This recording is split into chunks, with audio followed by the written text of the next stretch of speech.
Olá pessoal, tudo bem? Sejam todos muito bem-vindos. Hoje é a aula 3 do módulo 7. Nessa aula falaremos sobre a farmacologia de anti-inflamatórios, analgésicos e antipiréticos. A gente já falou um pouquinho sobre inflamação lá no módulo de patologia, Eu inclusive deixei tipo uma revisão na apostila de vocês. Então a inflamação, é um processo, certo? No qual os principais sinais que a gente chamou, sinais cardinais ou sinais da inflamação, é o calor, rubor ou avermelhamento, tumor ou inchaço, dor e também, dependendo do nível, perda da função. Falamos sobre a inflamação, mas não falamos exatamente a nível químico. Hoje eu vou precisar tratar um pouquinho mais com vocês, justamente porque a gente vai falar um pouquinho sobre o mecanismo de ação dos anti-inflamatórios. Então, assim, de forma geral, a gente sabe que quando uma célula sofre uma lesão, ela desencadeia um processo inflamatório, que é o que a gente estudou, certo? Esse processo inflamatório, ele acaba induzindo a liberação de várias substâncias químicas ou mediadores químicos, ok? Mas hoje nós vamos ver como exatamente que chega a fazer essa liberação de um desses mediadores químicos, que são as prostaglandinas. Então, quando uma célula sofre uma lesão, é iniciada uma série de reações químicas que resultam no aparecimento dessa molécula, que se chama ácido araquidônico. Esse ácido araquidônico ele é convertido à prostaglandina, que é o mediador químico que induz a inflamação, o processo inflamatório. Quem faz essa conversão dessa molécula para essa é uma enzima chamada ciclooxigenase, ou também chamada de COX. Nós, no nosso organismo, temos dois tipos de COX, COX-1 e COX-2. COX-1 é chamada de constitutiva, porque ela faz parte da constituição do nosso corpo, ela não é induzida por um processo inflamatório, a função dela é produzir efeitos fisiológicos, como, por exemplo, proteção gástrica, ela atua lá na mucosa gástrica para a liberação da formação do muco gástrico para proteger contra o ácido gástrico. Controla o fluxo renal, a homeostasia renal, o fluxo e o volume de líquido que passa nos filtros do rim.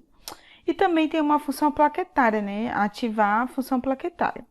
Só que a gente tem um outro tipo de COX que é chamada de indutiva, COX-2 do tipo indutiva. Ela é indutiva porque a liberação dela, a atuação dela, ela só ocorre mediante um estímulo, e esse estímulo é o processo inflamatório. Então, essa COX, quando ela é ativada, ela vai produzir prostaglandinas que vão atuar induzindo a inflamação, principalmente inflamação, dor e febre, tá? Então, pensem bem, tem um e tem dois.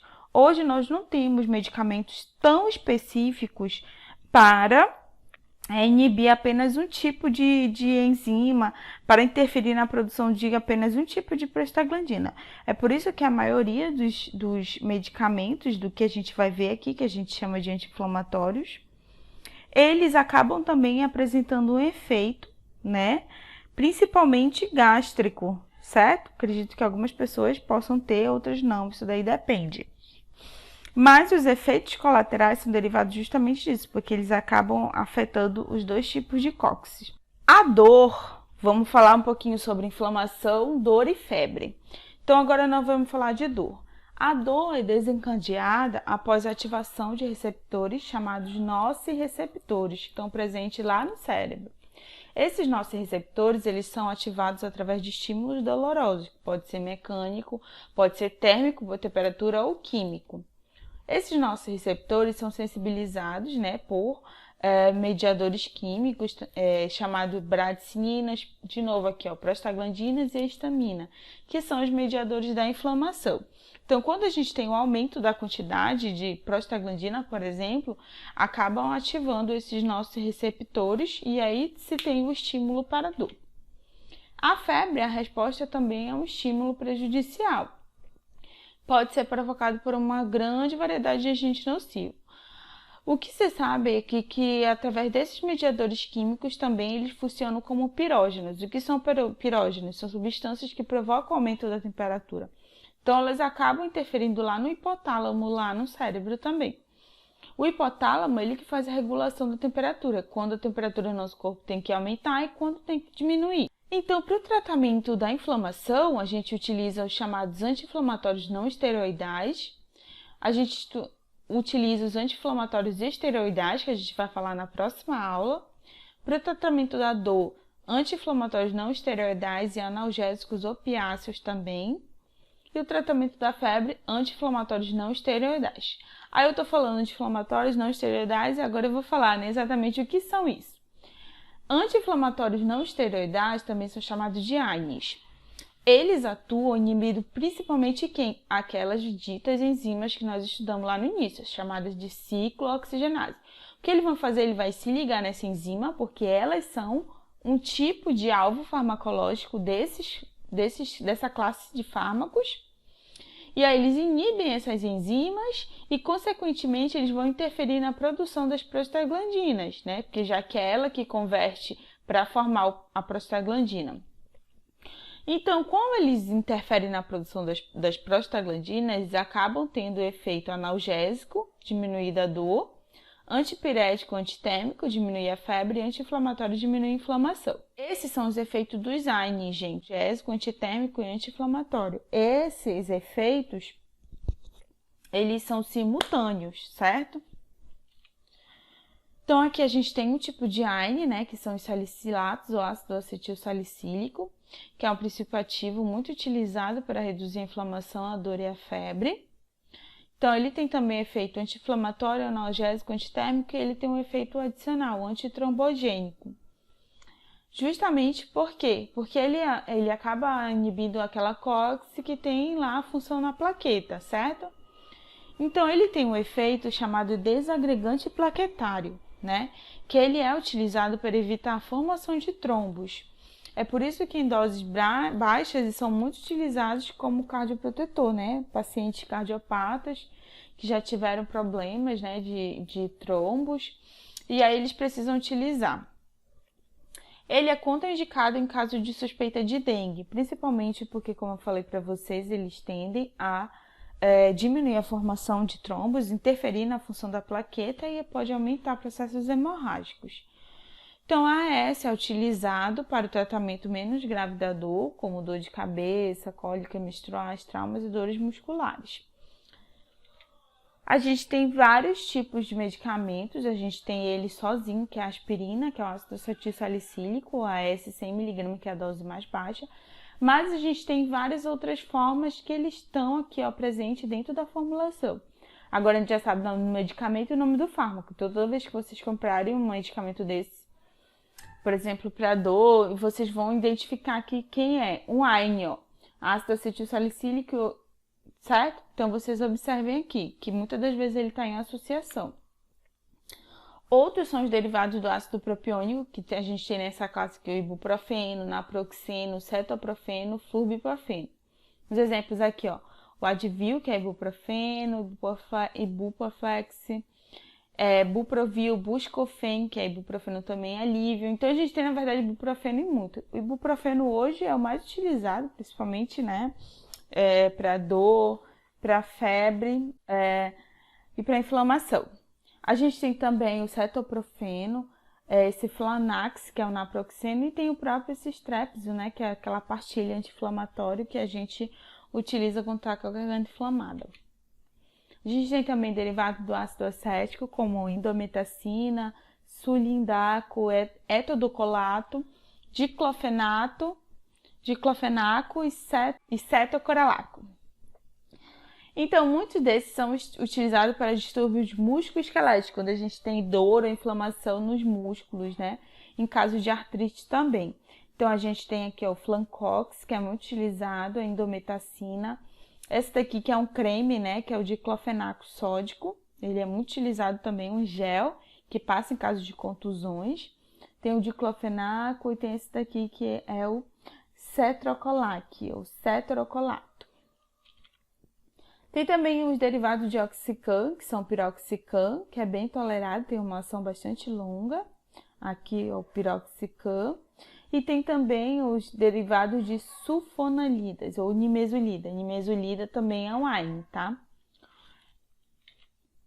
O paracetamol, ele não é considerado exatamente um AINE, porque ele tem uma boa ação antipirética, antitérmica, né? Ele é bem para febre, é analgésica, né? Também para dor, mas ele não tem boa atividade anti-inflamatória, então ele não é um bom anti-inflamatório.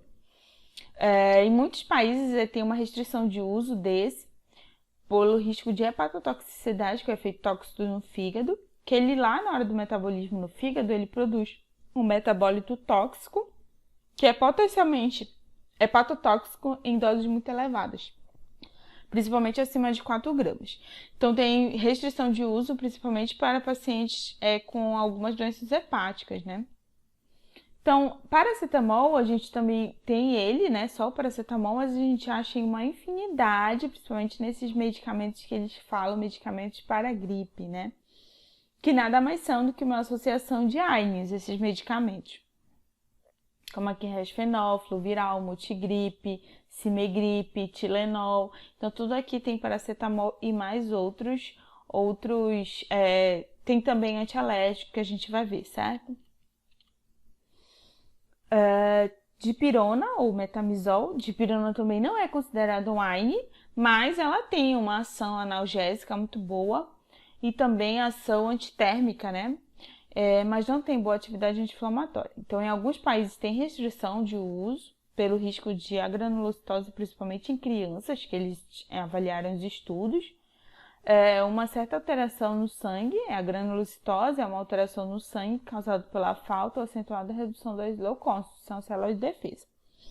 Então, na dor, a gente tem também, né, dipirona, a gente tem só a dipirona, né, dipirona sódica, e a gente também tem em outros similares e referência. A referência da dipirona é Novalgina, e a gente tem, por exemplo, Anador, Lisador, Benegrip, que também tem dipirona, Dorflex, que é dipirona, tá? A gente tem também outras classes que são Celecoxib, Meloxicam, Etoricoxib. Então, possuem as mesmas propriedades dos AINES, só que eles têm menos efeito em inibição plaquetária, porque eles gostam mais de inibir a COX-2, né? Que são a COX que está relacionada com o processo inflamatório. A princípio, eles teriam sido criados porque não causariam tantos problemas na mucosa gástrica. Os exemplos aqui, ó, Celecoxib ou Celebra, né, que muita gente usa, Arcoxia, o Meloxicam, tá? Algumas interações medicamentosas que a gente deve ter atenção, né, AINES e antihipertensivos, né? Essa associação, agora preste atenção, porque muitas das vezes esses AINES estão à disposição e livre comércio das pessoas, né? E aí, por exemplo, essa associação de AINES e antihipertensivo. Quem utiliza antihipertensivo? Pessoas que já têm problemas de hipertensão, né? Então, não se pode descartar a possibilidade de efeitos de alteração da pressão arterial, mesmo usando AINES seletivo para COX-2.